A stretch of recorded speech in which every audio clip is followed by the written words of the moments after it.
Hey, and welcome back to another Fat for Weight Loss video. Today, I want to talk a little bit about the expectations of weight loss when it comes to starting a ketogenic diet, how much realistically you could lose following a ketogenic diet, and what you should be doing after a weight loss phase to make sure that you keep that weight off for life. So let's get into it. Hi, my name is Aaron Day. I'm a nutritional therapist, clinical weight loss practitioner, advanced dietary supplement advisor, but most importantly, I help clients lose weight. And so I have many clients who I've helped get to their lightest weight in their adult life, which is fantastic. But not only that, I help them maintain it for life, maintain it for a very long time, and that's done in a few particular ways. So 95% of people who lose weight gain it back within a year. That's not something that I want you to be part of. I don't want you to be part of that statistic. So let's go over some of the realistic expectations on weight loss, and then let's talk about some of the things you can do to lock that weight in for you for life. Now, there's lots and lots of expectations when it comes to starting a ketogenic diet. You know, oh, my friend lost 50 pounds or so-and-so's lost 100 kilos doing keto. There's this time frame that, you know, if you've got a lot of weight to lose, then you also want to lose it really quickly. And I totally get it. You know, when you're starting off a weight loss phase, it's really hard to sort of look down that path and figure out what the best way is going to be and what sort of speed you want to do that in. Because if you've got a lot of weight to lose, chances are you probably want to get it off pretty quickly too. Now, there's a lot of expectations, as I was saying before, around keto and about how quick that weight loss should be. And so what tends to happen is that you'll start a ketogenic diet or start a low carb diet and you'll lose a little bit of weight, but probably not as much as you were expecting. And then after that, you get discouraged because you go, well, I'm putting in all this work to only have these small results. And then you go, okay, well, maybe I should be cutting my carbs really low next week. Or maybe I should cut out dairy. Maybe I should cut out nuts. You know, all of those things. Let's get rid of those things and see what the results are the week after. And then you get the results back and you go, it's still not as fast as I want to be doing. Like keto's not working for me. What's going wrong? But 9 times out of 10, those results are sustainable and probably really easy for you to maintain, but you just end up not being satisfied with it because you have this great expectation. So let's talk about some of the safe rates of weight loss that I think that most people should be trying to aim for, and then what tends to happen in real life on a ketogenic diet. So you want to be aiming for about 0.5 to 1% of your body weight per week in weight loss. So if you're 100 kilos, that might look like anywhere between 500 grams and 1 kilogram of weight loss per week. If you're 200 pounds, that might look anywhere between 1 pound and 2 pounds of weight loss per week. So that's 0.5 and 1%. Now, any faster than that, and you tend to sort of dip into a rate that is a little bit unsustainable as you go through each and every week. And what tends to happen on a ketogenic diet is you'll lose weight very quickly at the start. You'll lose a lot of what's called your water weight or your glycogen storage. So when you stop ingesting carbohydrates, your body no longer has to store weight along with that glycogen. So you end up losing a greater percentage of your weight in the first 1 to 2 weeks. Some people do, some people don't, and that's totally fine. But over the span of your weight loss phase, you want to be aiming anywhere between 0.5 and 1% of your body weight per week. Any slower than that, and you probably could be making some adjustments, and any faster than that, and you might have a hard time sustaining that weight loss long term. So for instance, if you are 100 kilos and you're looking to lose weight, then looking at losing anywhere between 500 grams to a kilo of weight per week, that is a very sustainable amount of weight loss to maintain when you get to your goal weight. Now, this is the next part, is that you don't want to be dieting forever. You don't want to be in a weight loss phase forever. You want to be going into a weight loss phase for anywhere between 3 to 4 months, and doing it in that way can really help you sustain that weight long term, because at that point, you know, if you're 100 kilos and you're losing 1% of your body weight per week, you get to 3 months or even 4 months and you decide, look, you know, I've still got more weight to lose. I still really want to get to my goal weight.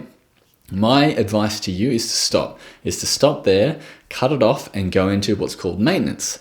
Now, nobody talks about maintenance, but it's the most important part when it comes to your weight loss phase, because what maintenance does is it locks that body weight in for you. So you're starting off at 100 kilos or 200 pounds, and you go for 3 or 4 months, losing around 0.5 to 1% of your body weight per week, and you get to that point and you go, I know that I can keep going. That is the best place to stop. And I like to envision it as sort of getting you to the top of a mountain. If you think about Mount Everest, for instance, it's a pretty common mountain. You might know it.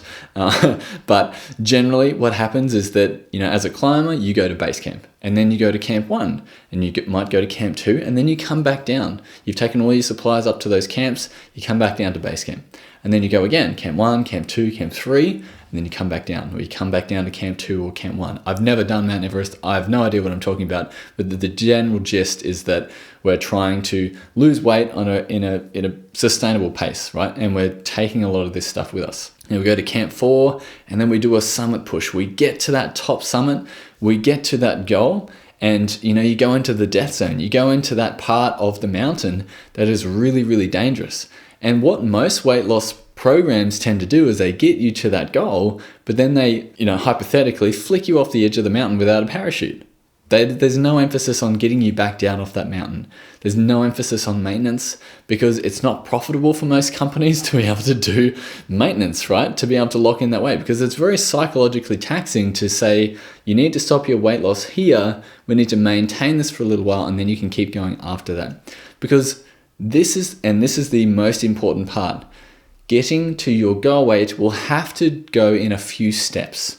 And depending on how much weight you have to lose, you definitely want to approach it in a way that is sustainable. So doing it in certain steps, maintenance, another step down if you need to continue losing weight, that is the most sustainable way to do it. And that is the way you are going to keep it off for life. If you try and get to your goal weight all in one push, you have to remember that in the process, we're slowly ramping down your metabolism at a very, very slow rate.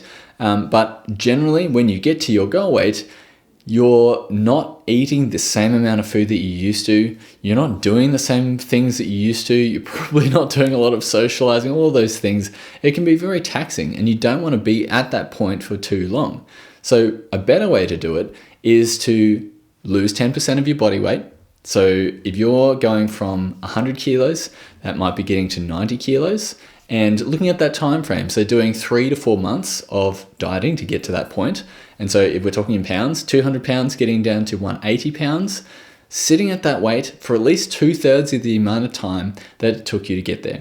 So for instance, if you went for 3 months, then your maintenance phase might look a little bit like 2 months. Maintaining your weight is really important, but during that time, you also want to be factoring in that you want to be increasing the amount of food while staying at that same weight, because then your next weight loss phase will have so much more effect because you'll be back to eating much, much more food than you were at the end of your goal weight, and it's just a much better way to do it. So I have many, many clients who have been doing this, and it is a really great sustainable way to get to your goal weight. Not everyone is going to be able to get to their goal weight all in one push because it just will take a long time. And that's okay. That's totally fine. It's not a race to the bottom. We want to make sure that you are maintaining that weight for life. So it doesn't matter how quickly you get to your goal weight, as long as it's not coming back, that's the goal, right? So all of these expectations around keto and the rate of weight loss and maybe keto isn't working for me and all these things are just clouding your vision from doing what you should be doing in the first place, which is losing anywhere between 0.5 to 1% of your body weight per week, stopping when you get to the point of 10% of your body weight that's been lost, which is fantastic. That's really, really good. Maintaining that for at least 2/3 of the amount of time that you spent getting there, and then deciding on what you want to do from there. So it might be going into a muscle gaining phase, or maybe going into another fat loss phase. That really depends on how much weight you have to lose or what your body composition is like at that particular point. So I hope this helps. If you need help getting those numbers dialed in for you, if you need help making sure that you're on the right track with your weight loss phase, definitely book a time to talk with me down below. I think it's really going to help if we chat about some of the things that you've done in the past, maybe understand what your journey might look like in the future, and then help you maintain that weight for life. Because it's so important for you to, one, get to your goal weight, but two, make sure that it doesn't come back. It's called weight loss for a reason. We don't want to see it again.